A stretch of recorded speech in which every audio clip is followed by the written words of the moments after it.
Well, I think we'll just start our show at this point. Hi, everybody. I'm Ian Gracie, Dean of Admission at Groton, and this is about the 12th, I think, of 33 online sessions we have for you in trying to help you understand the life of Groton School, what we're all about. And tonight is a terrific night. We've had this panel in Revisit Days for years, and this is Meet the Parents, a chance to get perspective on Groton and what the parents' point of view is on our school. So I'll just turn things over to people to introduce themselves now. And may I start with Holly Gordon? Sure. Hi, everybody. My name is Holly, and I am actually a graduate of Groton. And my daughter, Lily, is a senior and sixth former, and my son, Lucas, is a sophomore, fourth former. Yeah. Terrific. Mari? Hi, everyone. My name is Mari Powell. I have a fifth former, Alessandra Powell, and a third former, Jasmine Powell. Great. Deirdre? Hi, everyone. My name is Deirdre Lai. I actually have three daughters. I have a sixth former, Nev, a fifth former, Anya, and a third former, Kira. And Anya and Kira started in second form and Nev started in third form. Thanks. John? Hello, my name is John Gura. I have three kids at Groton. I have two boys, a fifth former named Jared, a third former named Griffin, and a second form daughter named Devin. And each of the three of our kids started in the second form. Wow. Okay, and Tom? I have had 4 Groton kids. All 4 started in the second form. 2 of them have graduated, Layla 15, Rohan 18, and I have 2 there, fourth form and fifth form, Ria and Maya. Also with us tonight is another Groton parent named Jamie Fennell, who also is the director of admission at Groton. Jamie? Yes, hi. Great to be with you guys tonight, and I'm going to be monitoring the chat. Feel free to fire questions there, and I will pass them along to the panelists. And I'm happy to chime in as a past parent. My son Nick was form of 13 and is now pursuing a PhD in marine science down at UNC. Great. And Ian Gracie is a Groton parent too, with Catherine, class of 12, and Rebecca, class of 14. So we're coming to you from West Newton, Massachusetts, Wayland, Massachusetts, Santa Barbara, California, Pacific Palisades, California, and Tom is the lucky guy who's coming to us from Miami, not Miami Beach though. Yeah, just down here for spring break. Okay. Well, thank you all for joining us. I think this is a really helpful panel because parents have a lot of questions about what it's like to have a child go away to boarding school. But I think what we'll do, we'll get to those sort of general questions. And again, I encourage people to put questions in either the Q&A or the chat, and Jamie will be monitoring those. And we may be answering some as we go. But the way the show will work is I'll ask the panel some questions to begin with, and then we'll turn over to the Q&A. We may pop in some questions from the Q&A as we go though. So I'll just begin with this very general question, which is, what do you think is special about Groton? What is the value added quality of attending Groton?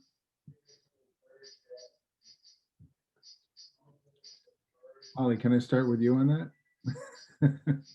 Sure. Happy to jump in. So for me, it is the community and actually different how tight and close the community is. And I'll actually do a compare and contrast from the time that I was there, which is that what I used to say about Groton is that you know everybody and you know everyone really well, so that by the end of your sixth form year, you can actually identify who someone is from across the circle by the way they walk. And the sort of interconnection of all your lives, I know now as a 50-year-old, that it lasts a lifetime. So I'm on a group chat with my 10 closest friends from Groton, and I constantly hear from other folks from Groton, and both friends that were really close when we were there and friends who I know deeply, even though we weren't so close when we were there, because you're close to everybody. And what I would add to that sort of, and as you get older, I think anyone on this call would agree, the length of friendship is really a treasured thing. So to have this opportunity in high school as you're really becoming the person you're going to be, and make these really deep, rich friendships is truly a treasure as a grown-up. And the second thing is the celebrations. So with community at Groton comes like an endless number, it seems to me, of different kinds of celebrations. And that's where I would compare and contrast to my time there, because I just don't remember so many. But literally every weekend, my kids are doing something fun and cool that feels like a celebration, whether it's St. Mark's Day or Culture Day, or Spirit Day or surprise holiday, or, you know, they just literally, they make it up. So I feel as though there's always an opportunity to celebrate, both as a school community, and also they make up celebrations because that's what this age group does in a way that I don't think we did as much. So I'll stop there. Thank you very much. I think that's a great point. The Student Activities Committee has just added so much to Groton in my time here, which is only 14 years or so. It's just really developed substantially in the last 7 or 8 years. So that's a great point to bring out, Holly. I'll jump in next. Yeah. Yeah. So when what I think is just incredible, one thing that I think is just incredible about Groton is just how the students are known for who they actually are. Like the students are known as I know, like my children are known as I know my children. And just to give you like some color on that, well, when I was moving Jared, who's now a fifth former, out of his dorm after his 8th grade year, I was moving his stuff out of the dorm, and I was walking around the circle like with all this stuff in my hands. And next to me was a student who was clearly a fifth or sixth form, you know, an upper class student. And we're walking next to her. We're walking next to each other, but she's a little bit behind me, and she kind of calls me and says, and starts asking me questions to engage with me about who I am and who my child is. And I said, I have a second former, just assuming that she wouldn't know who, who a second former is. So I just left it at that. Oh, I have a second form son. And she said, well, what's his name? And I said, his name is Jared Gura. And she just lit up. She fully expected to know who he was. I mean, I knew that she expected to know who she was by the way she asked me to tell her his name. So I did. And she said, oh, we're trying to get Jared to join the debate team. We love Jared. And it wasn't like I love Jared. It was we love Jared. You know, it was startling, like just how engaged she was with me before my son's name even came out. And then when I did say what his name was, it was like, of course she knew who he was and like really knew who he was. And then in that same year, Jared's second form year, in October, we came to back to school. Well, it's parents' weekend, which, you know, I went to a public school when I was a kid, and we knew it as back to school night.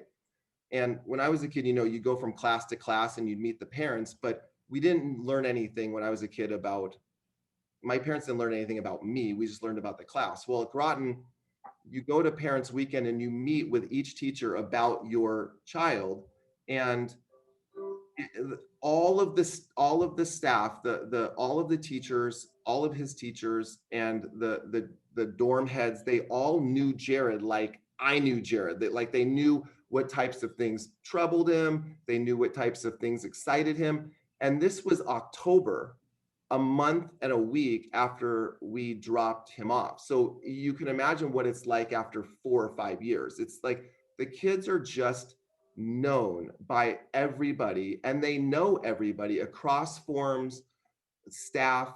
It's incredible. It's really so. Anyway. Well, let me follow up on that right away with the fact that Groton is smaller than many of the schools we're often compared with.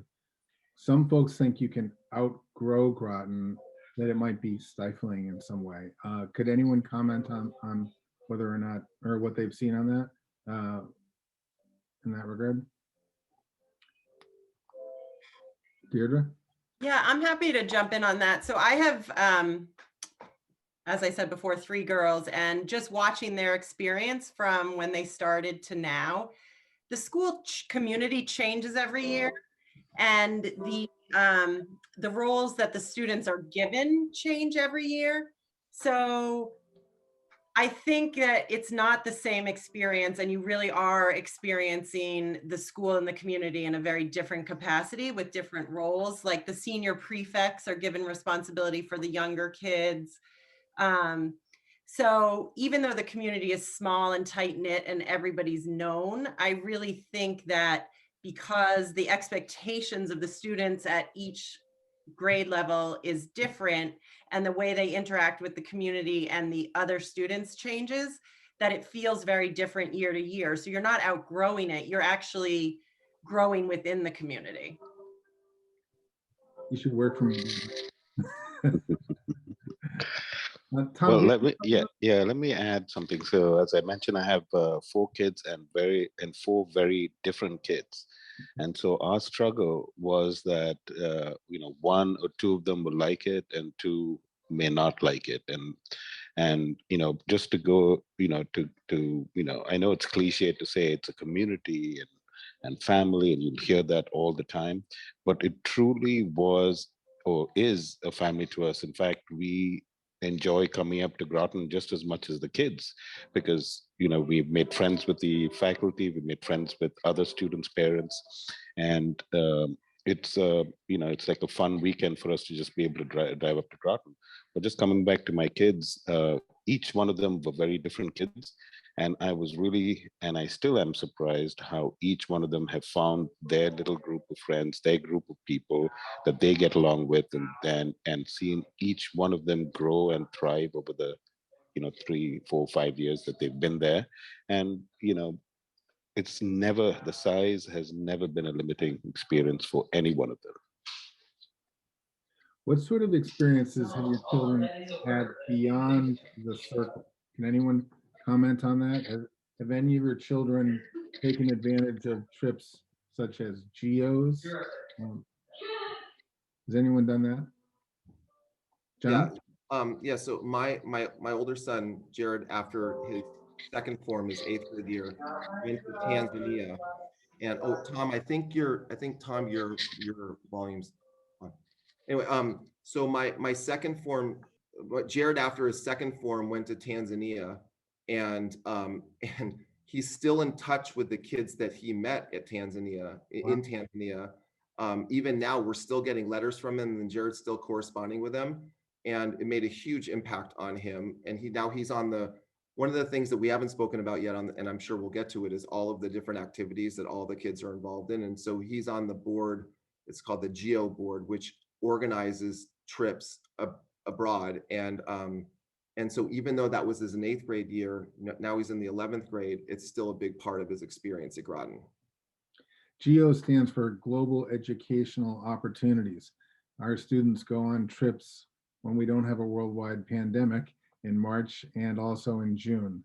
And it's really interesting to see the different places that they end up going and the way they bond with different students within the school too.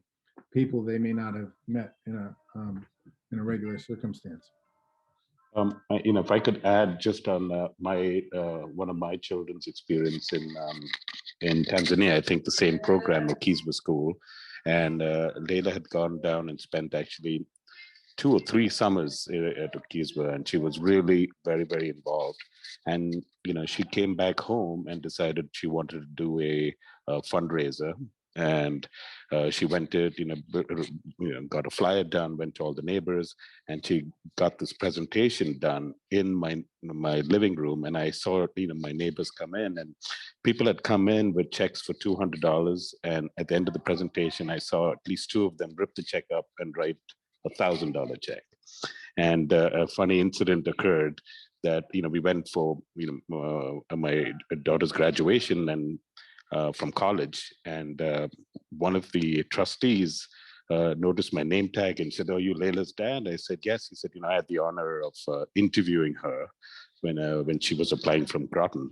And I have to say, it was the first time ever I went to interview a kid and I left writing a check for $5,000 to the school in Tanzania.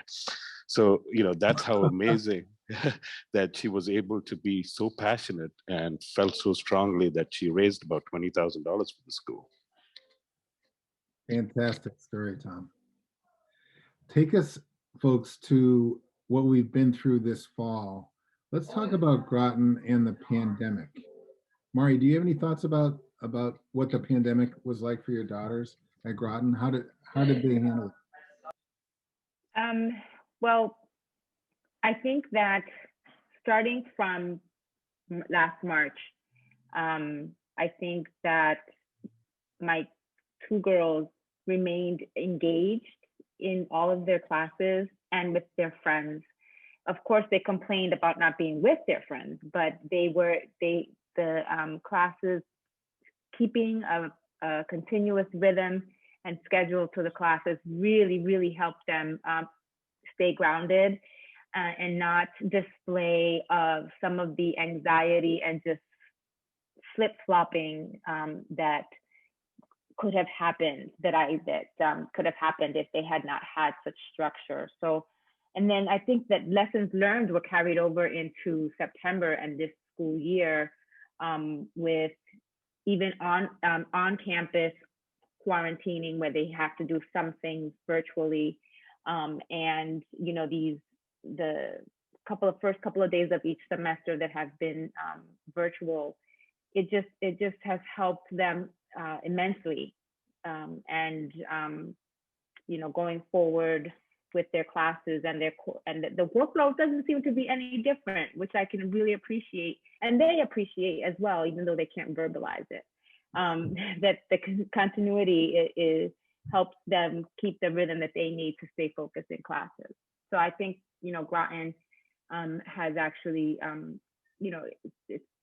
it's been a good experience so far. It hasn't been as turbulent as I've heard of other students experiences at other schools. If some of you may not know that we did invite everyone to return in the fall, and we also had everyone invited to return in the winter, and we had almost everyone come back. About 50 to 60 students had difficulty getting into the States, and so they would study remotely. So it was a hybrid situation, which we got through the first couple weeks of a term and figured out how to do that well. And I think we responded quite well. I will say that I've never seen such joy in adolescents as I did in September when they were back. I went to see Holly's son, Lucas, who's my advisee, and he was just like beaming when I saw him in the dormitory. I had just missed saying hello to you, I think, Holly. But they felt so good to be back with their friends, and Groton really succeeded. We worked hard all summer. Mr. Fennell, would you agree with me that it was a nice start to the year? Yeah, absolutely. And I think you're absolutely right. The fact that they had been deprived of basically any kind of friend contact in the spring made our fall, even though we had all kinds of restrictions heretofore unknown, that was fine with them compared to the deprivation they'd been through in the spring. So the fact that they had to be masking and distance, and they rolled with those punches admirably. One thing you should know is that we learned a lot about ourselves going through this period of time. We learned about the value of giving a little bit of extra time in the middle of the day to students, and I felt like that was so refreshing.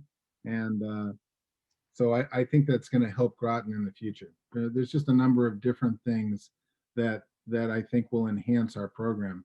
I know in admissions, we learned a lot about the value of doing things like having webinars so people can learn more about the school without getting to the physical campus.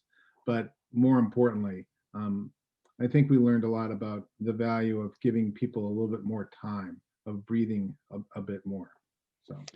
I don't know how many set questions you still have, but they're starting to stack up in the Q&A. Amy, can we turn to those? Yeah. Yeah, absolutely. So first two that came up were both kind of balance related. And the first one was sort of, how about the workload here? What's the work-play balance like in terms of extracurriculars and studies? Who would like to address that? Can the students manage that? I'm happy to jump in on that. So as I said before, my three girls are very different in the way they approach their academics, and they've all done well and have felt supported. My oldest had a little bit of a rough time transitioning from public school for the first couple of months, but had a lot of support, and since then has done great. But I had a parent ask me the other day, are your kids up all night studying? My youngest is in bed every night by 10. She just, like, once in a blue moon is up later than that, but she uses freeze during the day. She's organized. She plays, well, I guess you can't really say varsity. She plays 3 varsity sports and an outside club sport, and manages it all with a smile on her face, still gets to go to activities on Saturday night. And she's diligent and hardworking, but I don't think she's out of the realm of any other student at Groton. And I think they're all like that. I'm not going to say there's never a night where, you know, they're stressed or they're up late, but I think that's the not the norm. That's an unusual night. So I think these kids can do it and still have fun and balance everything. Thanks. Holly? And the second kind of, additional on that one? No, I would agree with Deirdre that it's actually a very, it's case by case with your kid. But one of the things that you really want in high school is for kids to learn how to manage workload, how to know the difference between what you have to do and what you prioritize, and how much time an assignment should take, when to ask for help, either from your your friends in the dorm or from a teacher or from an older child. But that sort of work management is essential when you get to college, and many high school kids never learn it. Like, they don't learn it their whole lives, and so it's just a continuing source of stress. Great. I want to jump in here and share that you know, so my oldest is, well, she's my middle daughter, Alessandra, the 5th former. So this is junior year, which you know, is arguably one of the hardest years in high school. You're thinking ahead while still trying to be present in the moment. And Alessandra was my kid who, you know, she also was in bed, you know, 8, 9, 10 o'clock at night, but she's had to really step it up junior year at Groton. It's an academically challenging school, which is what we wanted for her. And she is showing what she's made out of. So I think that this hard, challenging year is bringing out all of the best in my daughter, and she's loving it. Like, all of her accomplishments are all of the things that she's able to do that she didn't know that she could do. You know, it's really bringing her up, and I'm really thankful for the way that Groton lets her struggle, but and also gives her the space to step it up at her pace, you know, to meet the challenges. So Terrific. it's not easy. Thanks, Mari. The second question that, again, kind of hinted at balance a little bit, was that Groton is known for both rigor and kindness.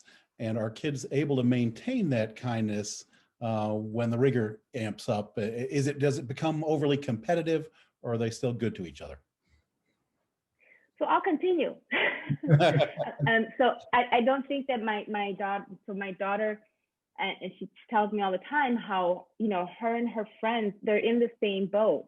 And so they are leaning on one another and cheering each other on while taking on these academically challenging time. My daughter is Tom's roommate, and they support each other. They play off of each other. I don't know if you know this, Tom, but they'll switch beds. Alessandra will fall asleep, you know, in Maya's bed, and vice versa, because they're giving each other the space and the support to be able to focus on their work. So I think that the kids really hold each other up and push each other along. There's so many systems in place in which students are supporting each other. There's a great student tutorial or program in which those who are maybe very advanced in chemistry are able to tutor those who are just learning that particular subject. One of my daughters really got a lot of advice in mathematics that was quite beneficial to her. So I like the way Groton students actually work to help each other in school. Yeah, I'll piggyback on that just real quickly. This year, when the schedules came out at the beginning of the year, my oldest son got his schedule, and his first reaction, well, as soon as they get the schedules, you know, they're all snapping each other to find out who else is in their class. And last year, Jared had a girl that was in every single one of his classes, and she was, top in all of her classes. She's very, very, very strong student. And he learned that he didn't have any classes with her, and it was like his breath was taken away because he was so disappointed that he couldn't share the experience of having all of his classes with this girl who he had really grown close with, and who he considers to be like a real support for him. But as it turns out, he had the same classes as his current roommate. And so this was going to be like a real, I thought, an interesting test. He had every single class with his roommate, and his roommate is a really strong student. And rather than the two of them, anyway, it's been the best experience for him to share all of his classes with Rufus. He loves Rufus, and it rather than it being like a challenge or like confronting, it's been like the perfect replacement for what he had last year. So I don't know how Groton does this, but it's brilliant. Like the stronger or the more difficult the situation, the closer the kids become. I think it's a real strength of the school. How do you continue to parent when your child goes to boarding school? Any thoughts about that? FaceTime. It's a real advantage. Yeah, FaceTime really changes everything. The funny thing about high school is kids actually only want to talk to you when they want to talk to you. So in the parent panel like this several years ago, I remember one parent who said, Tom, maybe it was your wife, I can't remember, who said, you have to call me every week. Yeah, they still do. And I thought that's so smart, because what you create is a habit of connection. And I wish I could say that I learned by example, but I didn't. My daughter calls me all the time, and my son calls me when he feels like it.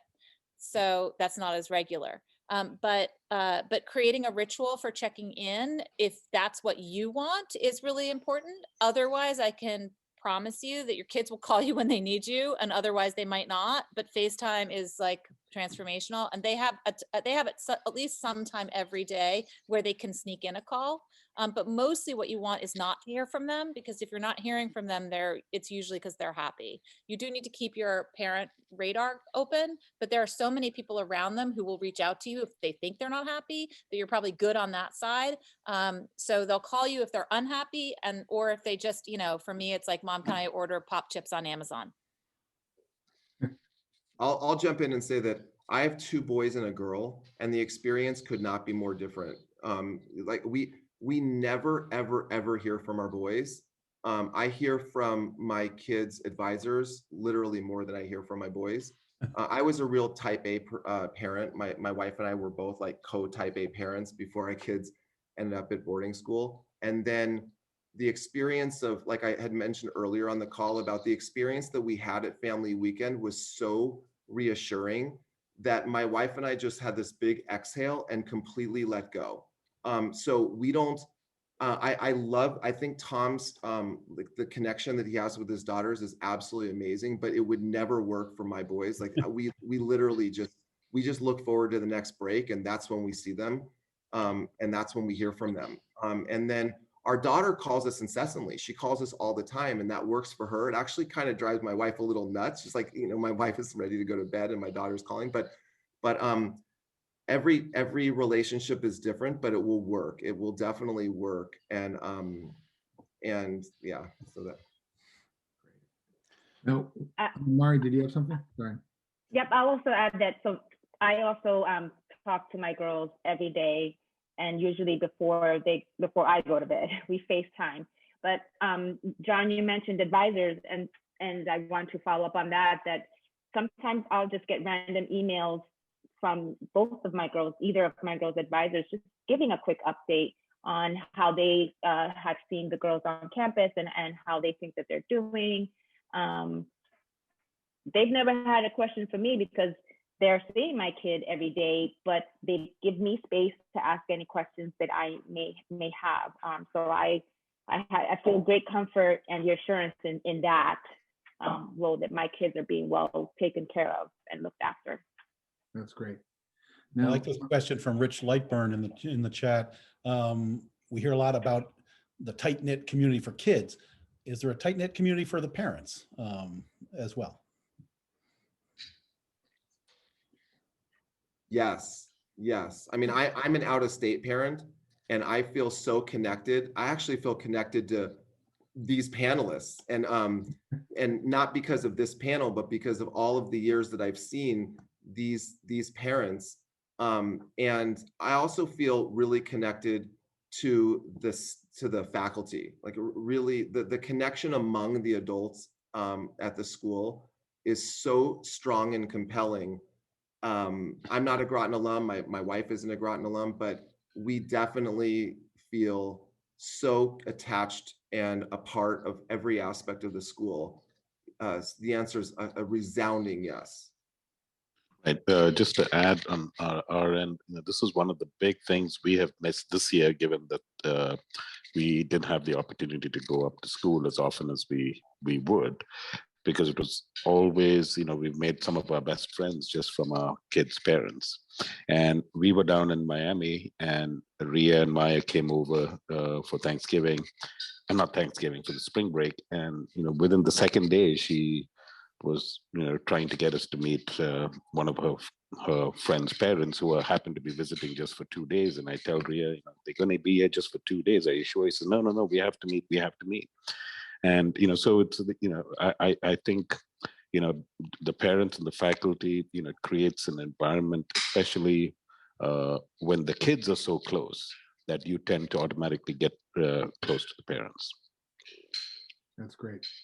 Now, one of our viewers writes this: I hate getting into thorny issues. However, based on some research and reviewing certain websites, no boarding school is immune from the horrors of racism. There seems to be unique challenges for girls of color, especially African-American girls. Can any parent or faculty speak to this? And if they think that Groton School offers the appropriate support for these girls? Do you think that there is fairness with how the school handles any reported incident of racism?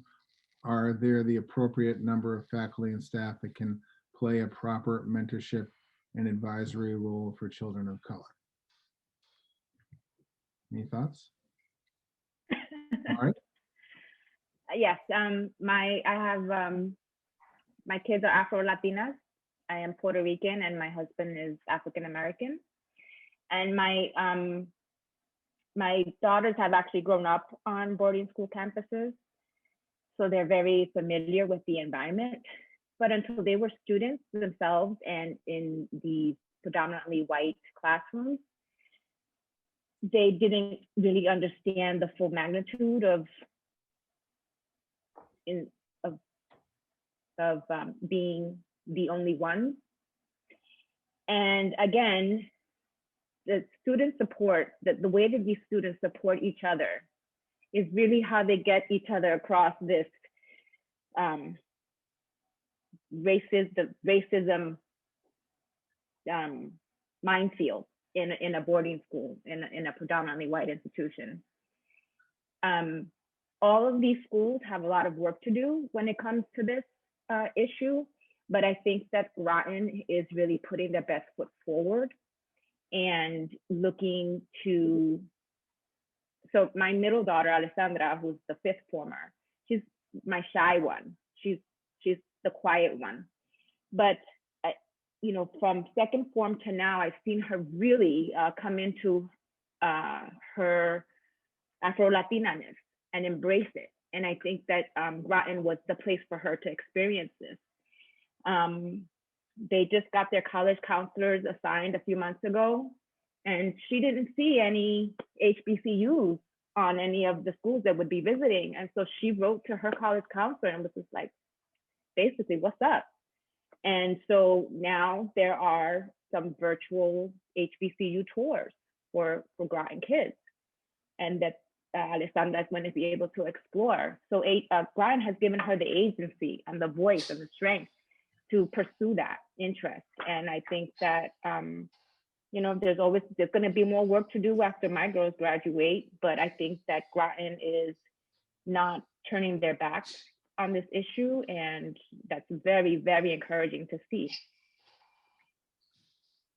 Other thoughts? Yeah, I will build. I am not a person of color, and I was so thrilled when Temba took over, because, as Marie said, every one of these schools that has the founding fathers that almost all of them have, except for the all girls schools, who were white and were part of the history of the United States, have a lot of work to do. So to have a Black African headmaster who has lived through Truth and Reconciliation join our school and do work every single day to create community is a gift for every one of our children. My children are teaching me every time I'm with them, every time I'm with them. And they have friend groups that are diverse. So it's not like, you know, the Asian kids are sitting here, and the Latino kids are sitting here, and the white kids are sitting here. It is a very, very mixed environment where learning from each other is celebrated. So I mentioned the Culture Day. That's a perfect example where it is literally a celebration of the culture, the thing that makes you uniquely beautiful. And so were it not for the academics, I actually think diversity literacy is one of the greatest skills of our children's generation. And my children are going to graduate with much more literacy around difference and engagement with difference as a place of celebration than I know they would have had at their local school, for sure. So I think Temba is the greatest thing that ever happened to Groton at a moment when his leadership is essential to create the kind of world that I think we all want to live in, where we're valued for who we are. There are two questions that cropped up regarding, since all of you have siblings who've been enrolled. One is, are those siblings able to spend time together? Is there time for brother, sister, meal in the dining hall, that sort of thing? And then the second part was, is the school big enough that they can each have their own life without stepping on each other's toes? Yes, yes, yes, yes, and yes. Okay, next question. Well, the school is definitely big enough. I'll just, in terms of like the size of the school, just going back to the size of Groton, the reason why our family ended up at Groton was we had an older son who doesn't go to Groton, who went to another boarding school, one of the larger boarding schools, and we toured Groton with him, and he ruled out Groton based on the size of the school. And that was it. That's how he ruled out Groton. That was the only metric that he used to rule out Groton. And then our second son went through the whole boarding school thought process, and he wanted to give Groton a look. And he first, but we all just fell in love with Groton. And it was at that time that we all had this thought, like, Groton isn't for any particular type of person. So we've actually done like this counterfactual, like what would have happened had our older son gone to Groton, and had he not been so quick to rule it out? And all of us, including our older son, know that he would have loved Groton. And we know that because my older son he's met all of the friends of his younger siblings, and he thinks they're all really cool. And he says, if I were in that school, all these kids would be my friends too. And he knows, that is the thought process that, convinces him that he knows that he would have been a great fit for Groton too. And then the remaining 3 of our kids are all have very different personalities, and there's a perfect spot for Groton for each of them.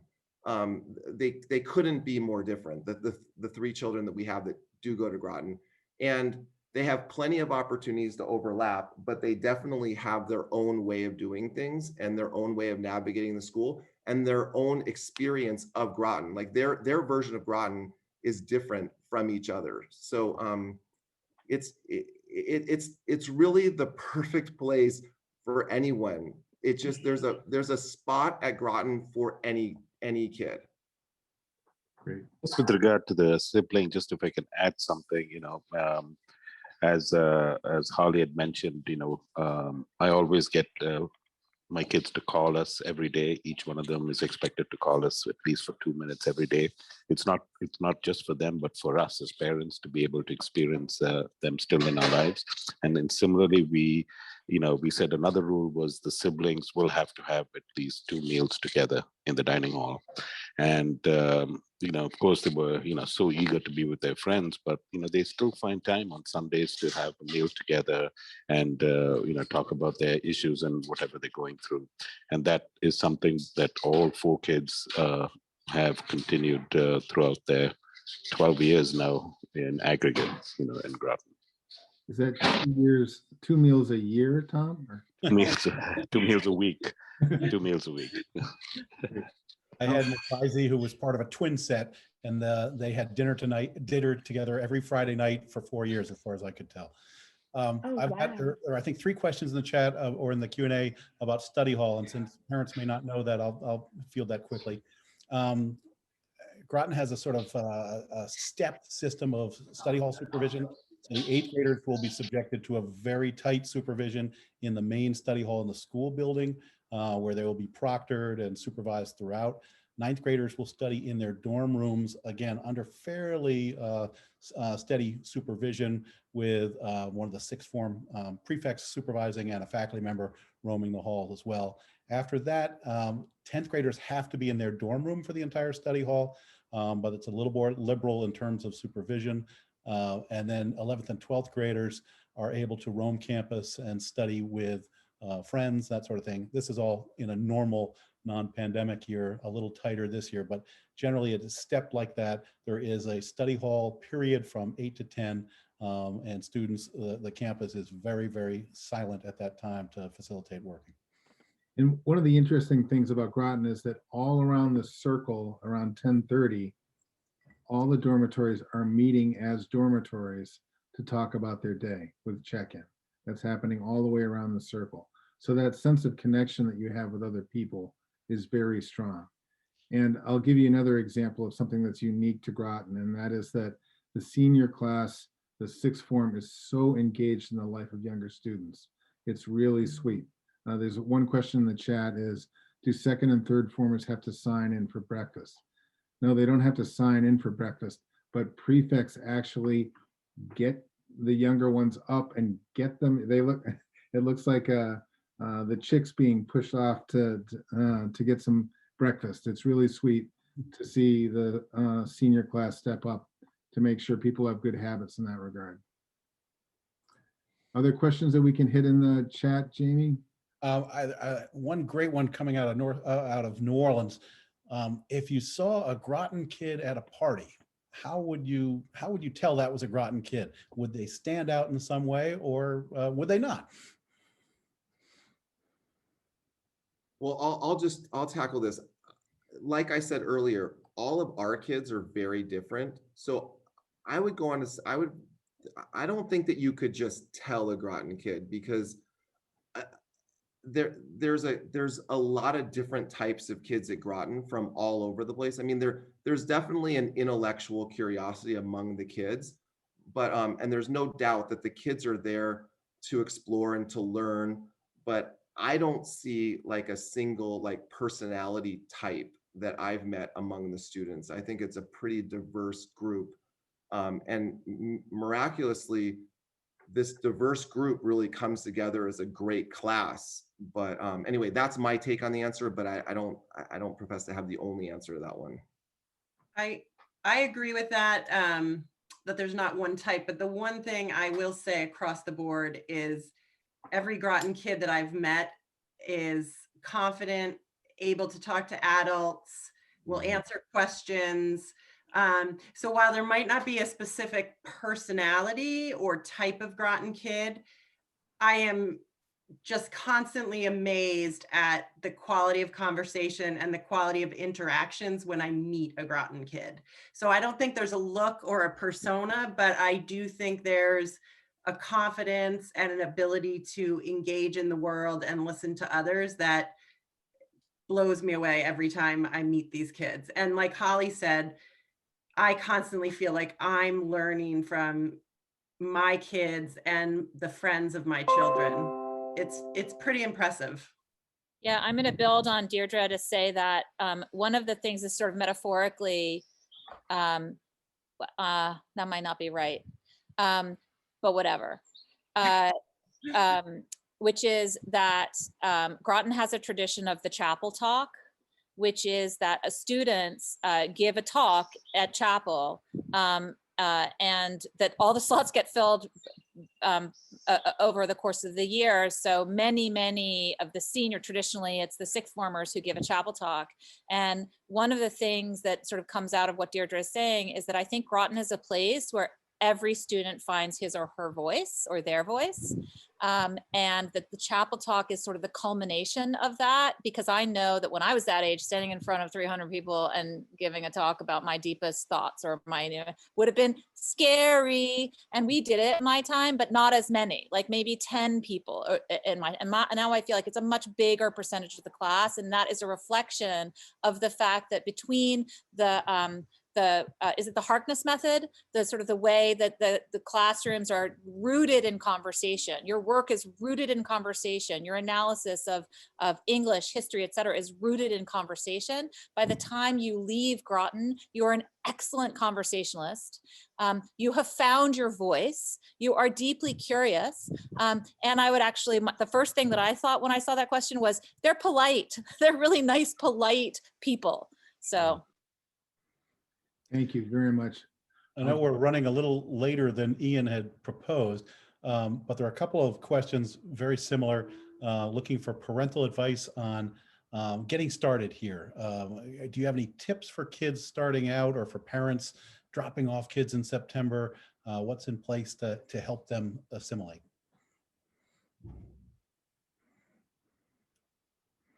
I'm happy to take that. Just to start, well, and I put it in, I answered one of the questions in detail about homesickness or difficulties. So if you want to see my answer there, check the chat, the Q&A. But there's every dorm has an advisor, a dorm head that's in place. So a grown-up who is basically the parent of the dorm.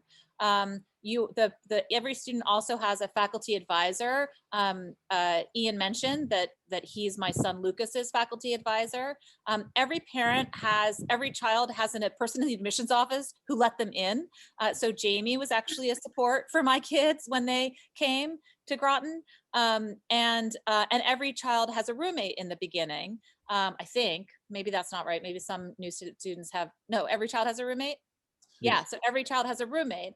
And because of those qualities that we said about Groton, if you're coming in third form, fourth form, fifth form, or sixth form, you're going to be rooming with someone who knows what it is to either be new with you or to be welcoming you. One of the things that I found out from my daughter is fourth, fifth, and sixth form, there are people who sign up to welcome a new student. And so if you're getting matched with a student who's at Groton already, that student is ready and excited to welcome your child. I would also say, because of the community size, knowing your way around campus, all that sort of thing, but they will quickly, there are so many activities in the first few weeks that they are quickly going to hit the ground running, and they'll just make friends in the line to the dining hall, in the line to their sport, next to them at their first class. Like, you just can't help making friends? I think the one piece of advice I would give new parents having been through 4 children going through Groton is, when you drop your child off, it's really difficult for parents to. It's a big sacrifice for us, and we initially started driving up. It's about a 4-hour drive for us, as often as we could. 2 days, 3 days, we just come by and thinking we were helping our children, but it turned out that was the worst thing we could do. We just really have to leave them and let them get their friends, get their relationships and their network built, and just give them their space without, other than that 2-minute phone call a day. But otherwise, just let them do whatever they needed to do. And we stopped going to see them, till Parents' Weekend, which is 4 to 6 weeks. And that made things a lot easier for them to adjust. This is really such a great growth experience to go away to boarding school.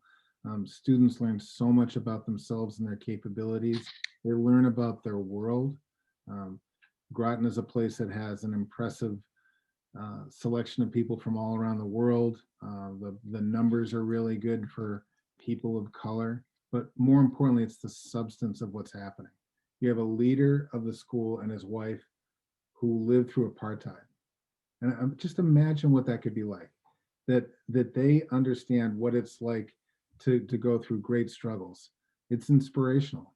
And there are people who are really connecting as the leaders of the school with every student, welcoming them into their home every Thursday evening.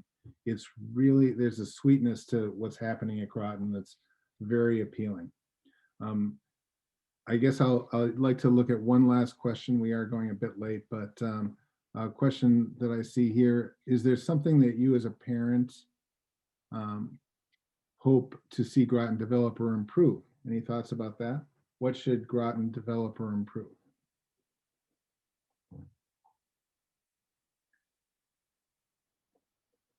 Raise salaries. Yeah, I mean, I think we went on a hike with my kids yesterday, and there was a whole conversation about they could make more of the sugar cookies rather than the chocolate chip cookies, because the taste of the chocolate chip is overwhelming. But I don't think that's really what you were after. One thing I will go to, because I think it's a really important one, is a question around the need for wellness and mental health of your children. How does Groton balance the need for wellness and mental health of your children? And I've mentioned this a couple times. My daughter's been homesick over time, not just her first year, but intermittently. And I, from firsthand experience, know that there's a whole selection of kinds of mental health support from your dorm head, from peer counselors. So there are students who take on a support role at Groton, older students whose job it is to get some basic training on how to give other students support. There are counselors where you can sign up and intermittently go and just get some good advice about how to take care of a tricky situation. There are teachers with whom your children will develop particular relationships, because there's so much after class extra, I need help on my history. And so suddenly you have a much closer relationship with your history teacher or your math teacher. There are coaches, and then there's a whole mental health staff. And so there's any number of layers to the kind of mental health engagement that you can receive from the school. And you have kids who are really attuned to mental health and wellness, who literally counsel each other. Like, you need to take time for yourself, or, chill or whatever, go for a long walk. So, that's an important moment that again, it's different from when we were kids. Levels of anxiety are higher. And from my personal experience, there's been lots of different ways for my daughter to access that kind of support. I'll say one thing. I'll answer this from just because I've been having conversations. So I have 3 daughters that are all 3-sport athletes, and athletics is very, very important in our family. My oldest is going to play lacrosse next year. The other 2 plan to follow. But the one thing I've noticed about Groton is it's, to a certain extent, I feel like they're constantly assessing what they're doing well and what needs work. And what I've noticed in my 4 years there, they're always trying to do things the best. And right now, I mean, the women's hockey team in particular, they have a new coach, a new head coach, a new assistant coach. Seems like the school is really trying to, put resources into that. So I feel like the school does look around and say, what are we doing well? What can we improve? And then, tries to head in that direction. So that was one of our frustrations a little bit 2 years ago, but I feel like that's being answered. I'll just say one big picture thing for what we have to improve on has to do with simply maintaining the direction that we're going in terms of making the school affordable. We're really ambitious about that, like as ambitious as the school could be, about trying to make sure that this sort of education is accessible to people from all over the United States and from around the world. And that's so important. And it seems like a big break from people's images of what private schools are about, or independent schools. But Groton's very serious about that. We've been leaders in that area for a number of years now. And it's one of the things that makes me just love being a part of this school, that we can draw people from so many different parts of our country. So, well, with that said, I think we should probably wrap things up where we hit the hour. And panelists, thank you very much. Again, you've been terrific, and I'm very grateful for your help.